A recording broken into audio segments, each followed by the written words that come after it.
बड़ी खबर आपके सामने रख देते हैं। इजरायली पीएम बेंजामिन नेतन्याहू का विरोध अब तेल अवीव में तेज हो गया है। अब ये तस्वीर सिर्फ और सिर्फ ईरान में नहीं थी, अब ये तस्वीर इजराइल में भी सामने आ रही है। हुकूमत को लेकर यहाँ विरोध किया जा रहा है। बेंजामिन नेतन्याहू जंग में जिस तरीके से आगे रुख रख रहे हैं, इसका विरोध करने के लिए तेल अवीव में सड़कों पर लोग उतर आए हैं। हाइफा में भी लोगों ने जमकर विरोध प्रदर्शन किया है और साथ ही आपको बता दें इसकी तस्वीरें भी बाकायदे सामने आई है। ये दिखाने के लिए काफी है कि अब विरोध जो है बहुत ऊंचे स्वर में किया जा रहा है। एक दफा फिर से तस्वीर आप देख लीजिए, यहाँ आपको संख्या नजर आ रही होगी, 1-2 की संख्या में नहीं, हजारों की संख्या में यहाँ पर लोग सड़कों पर हैं और सड़कों पर उतरकर बैनर पोस्टर्स के जरिए, नारों के जरिए ये दिखाने का प्रयास कर रहे हैं कि आक्रोश और गुस्सा उनके अंदर है इस बात का कि जंग में धकेला जा रहा है।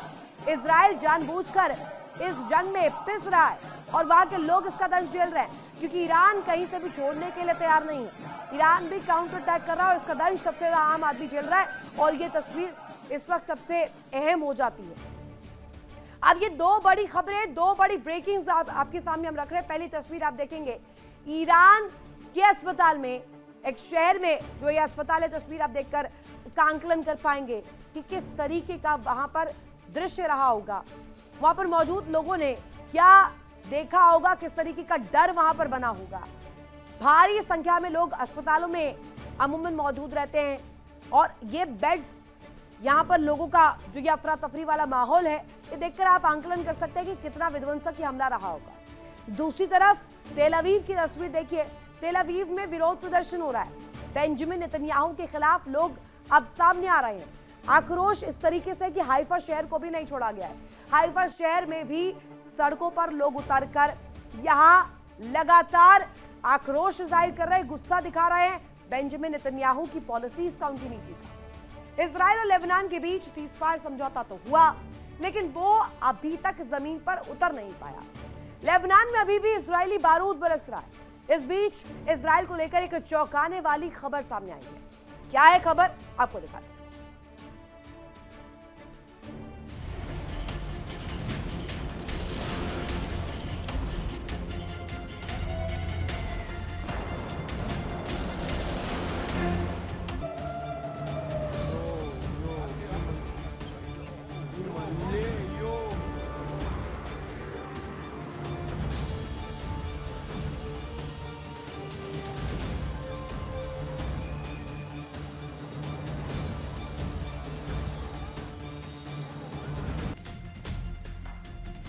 ईरान के लिए उसके प्रॉक्सी संगठन बहुत महत्वपूर्ण है और वो किसी भी हाल में उनका साथ नहीं छोड़ना चाहता। शायद यही वजह रही कि ईरान ने बातचीत के लिए जो शर्तें रखी, उनमें लेबनान समेत सभी मोर्चों पर युद्ध विराम लागू करने की मांग भी थी।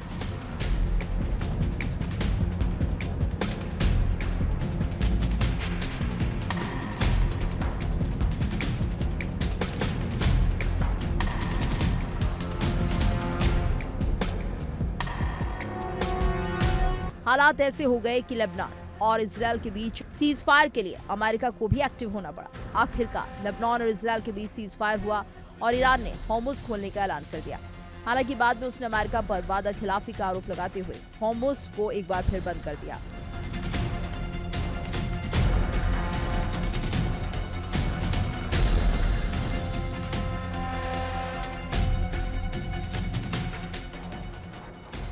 सवाल ये उठ रहा है, क्या वास्तव में लेबनान और इजराइल के बीच सीज फायर लागू हो गया है? क्योंकि लेबनान की जमीन अभी भी इजराइल के हमलों से दहल रही है।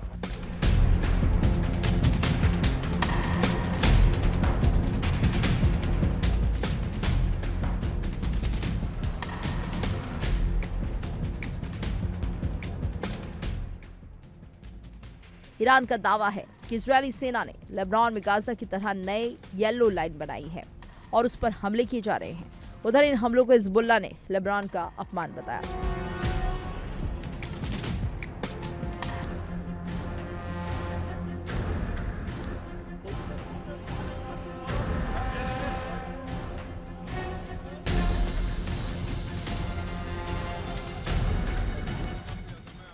ईरान का दावा है कि इजरायली सेना ने लेबनान में नई येलो लाइन बना ली। इजरायली सेना ने दक्षिण में मौजूद उन जगहों पर नए हमले किए जिन्हें उसने खतरा बताया था। खबरों के मुताबिक इजरायली सेना ने कई गांवों पर गोलीबारी की और हवाई हमले भी किए। बताया जा रहा है कि इजरायल ने हिजबुल्लाह के लड़ाकों पर हमला किया। इजरायल के मुताबिक हिजबुल्लाह के लड़ाके येलो लाइन की ओर बढ़ रहे थे। मीडिया रिपोर्ट्स के मुताबिक इजरायल ने अपनी कार्रवाई को संघर्ष विराम का उल्लंघन मानने से इनकार कर दिया। हालांकि समझौते के मुताबिक इजरायल को सेल्फ डिफेंस में हमले करने की छूट है। खबरों के मुताबिक लेबनान के 55 गांवों पर इजरायल ने अपना कब्जा बनाए रखा है। हिजबुल्लाह कमांडर नईम कासिम ने इसे लेबनान का अपमान बताया। उन्होंने चेतावनी दी, जब तक कूटनीतिक प्रयास जारी हैं, तब तक इजरायल के हमले बर्दाश्त नहीं किए जाएंगे। कासिम के मुताबिक दक्षिणी लेबनान में अभी भी बहुत से लोग सड़कों पर हैं और अपने अपने गांव की ओर लौट रहे हैं। उधर इजरायल का दावा है कि दक्षिणी लेबनान में येलो लाइन के दक्षिण में तैनात आईडीएफ सैनिकों ने कुछ आतंकवादियों की पहचान की। इन्होंने सीज फायर की शर्तों का उल्लंघन किया और येलो लाइन के उत्तर से सैनिकों की ओर इस तरह बढ़े जिससे खतरा हो सकता था। Bureau report, India daily. तो प्रॉक्सी संगठनों का खेल कितना ज्यादा घातक है, यह आपने देखा। वही खबरों के मुताबिक इजराइल लेबनान में भी एक येलो लाइन बनाने की तैयारी में है। दरअसल इजराइल लेबनान के कुछ हिस्सों पर कब्जा करके एक बफर जोन बनाने की कोशिश में है, ताकि वो अपने साथ ही साथ देश को सुरक्षित कर सके। चलिए डिटेल जल्दी से आपको दिखाते हैं और बताते हैं कि गाजा में येलो लाइन है, कौन सी है और क्या इसको लेकर डिटेल्स है। गाजा में आईडीएफ की ओर से बफर जोन के रूप में स्थापित किया गया है। इस येलो लाइन को लेकर अगर कहें तो इजरायली नियंत्रण वाले क्षेत्र और फिलिस्तीनी आबादी के बीच ये लाइन ड्रॉ की गई है। साथ ही इजरायली सेना के नियंत्रण वाले क्षेत्रों को दर्शाती है। साथ ही लाइन के कारण गाजा के करीब 55% हिस्से पर इजराइल का नियंत्रण है, कंट्रोल है। इसके अलावा इजरायली कब्जे में ज्यादातर कृषि भूमि और मिस्र से लगी सीमाएं हैं। आपको बता दें कि इसमें येलो लाइन के करीब आने वालों पर हमले करती है आईडीएफ, यानी कि इजरायली डिफेंस फोर्स छोड़ती नहीं है। अगर इस सीमा को लांघा गया तो इजरायली डिफेंस फोर्स जो है येलो लाइन के तकरीबन पहुंचने वाले तमाम संगठनों पर हमले करती है। हमने आपको दिखाया कि गाजा में आईडीएफ की ओर से बफर जोन के रूप में इसे स्थापित किया गया है। इजरायली नियंत्रण वाले क्षेत्र और फिलिस्तीनी आबादी के बीच ये लाइन है। इजरायली सेना के नियंत्रण वाले क्षेत्रों में इसको लेकर तस्वीर बनी। एक बड़ी खबर इस बीच सामने आ रही है। ईरान के प्रॉक्सी संगठन हूती की चेतावनी, बाब-अल मंडेब को पूरी तरह बंद करने की धमकी दी गई है। बाब-अल मंडेब बंद हुआ तो नहीं खोलेंगे। हूती की तरफ से ये बड़ा धमकाने के अंदाज में ये जो बयान है, ट्रंप को भड़काऊ फैसलों से बचने की सलाह भी दी है। एक और बड़ी खबर इस बीच सामने आ रही है। बड़ी खबर आपके सामने रख दी। जंग को लेकर डोनाल्ड ट्रंप परेशान है। पश्चिमी मीडिया के हवाले से खबर, युद्ध से जुड़े फैसलों को लेकर टेंशन में इस वक्त डोनाल्ड ट्रंप बताए जा रहे हैं। पश्चिमी मीडिया के हवाले से खबर सामने आ रही है। आप बता दें, खार्ग पर कब्जे का प्लान रद्द करने को लेकर यहां पर बात सामने आ रही है। मीडिया रिपोर्ट की हवाला दे रही है। जोखिम लेने से बचते हुए ट्रंप दिखाई दे रहे हैं। खार्ग द्वीप पर कब्जे का प्लान रद्द कर दिया गया है। मीडिया रिपोर्ट से बता रही कि ट्रंप ने अपने फैसले को लेकर यू टर्न ले लिया है। अब ये दो बड़ी तस्वीरें आप देखिए। एक तरफ बाब-अल मंडेब को लेकर के पूरी तरीके से किस तरीके से धमकाया है हूती ने, और दूसरी तरफ पश्चिमी मीडिया का बड़ा दावा जिसमें कहा जा रहा है डोनाल्ड ट्रंप अब यू टर्न ले रहे हैं। स्पेशली खार्ग आइलैंड को लेकर जो तस्वीर थी उसमें अब डोनाल्ड ट्रंप अपने कदमों को पीछे ले रहे हैं। तो क्या इस प्लान के जरिए डोनाल्ड ट्रंप अब पीछे हट गए? क्योंकि पहली तस्वीर स्ट्रेट ऑफ हॉर्मुज को लेकर जो बनी, वो नहीं चाहते कि खार्ग में भी इस तरीके की तस्वीर बने। और साथ ही साथ बाब-अल मंडेब को लेकर जब हूतियों ने धमकाया, साथ ही सलाह दी कि इस तरीके के भड़काऊ फैसले डोनाल्ड ट्रंप ना ले, नहीं तो खतरे का बड़ा संकेत हो सकता है और आगे आने वाले समय में अमेरिका को भी इसका दंश झेलना पड़ सकता है। युद्ध के इस मुहाने पर चाहे बात खार्ग को लेकर करें, बाब-अल मंडेब को लेकर करें, या बात करें इस वक्त स्ट्रेट ऑफ हॉर्मुज को लेकर बनी स्थिति को लेकर, इस वक्त विध्वंस भविष्य में होता हुआ नजर आ रहा है, क्योंकि कोई भी अपने कदमों को नर्म करने के लिए तैयार नहीं है। मिडिल ईस्ट में जंग का असर अब पूरे यूरोप पर भी पड़ सकता है। खबर है कि यूरोपीय देशों पर हमले पड़ सकते हैं, और ऐसा हम क्यों कह रहे हैं, आइए आपको बताएं।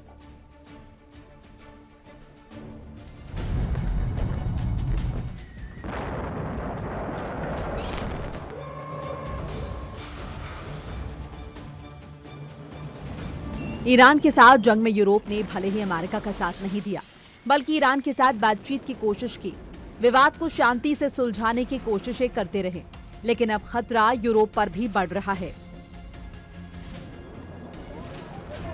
ईरान युद्ध के चलते ब्रिटेन और यूरोप में आतंकी हमलों का खतरा बढ़ गया है। खबर है कि रिपोर्ट में ड्रोन, आगजनी और प्रॉक्सी हमलों की चेतावनी दी गई है।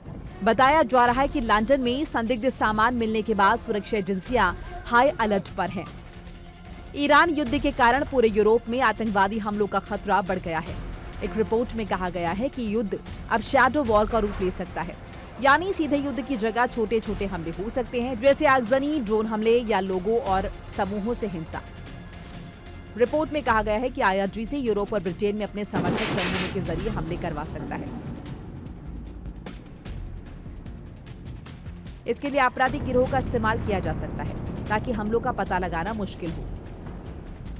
ऐसे हमलों का निशाना अमेरिका, यहूदी ग्रुप्स और इजराइल से जुड़े लोग संस्थान हो सकते हैं।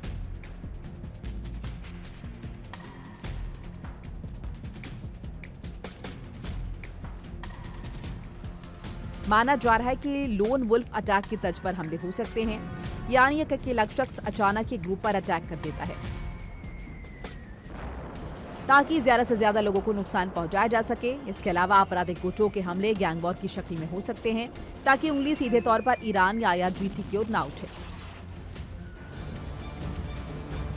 रिपोर्ट के मुताबिक आपराधिक हमलों में खर्च बहुत कम होता है, लेकिन इससे दहशत फैल जाती है, यानी बेहद कम कीमत में ज्यादा से ज्यादा डर फैलाया जा सकता है।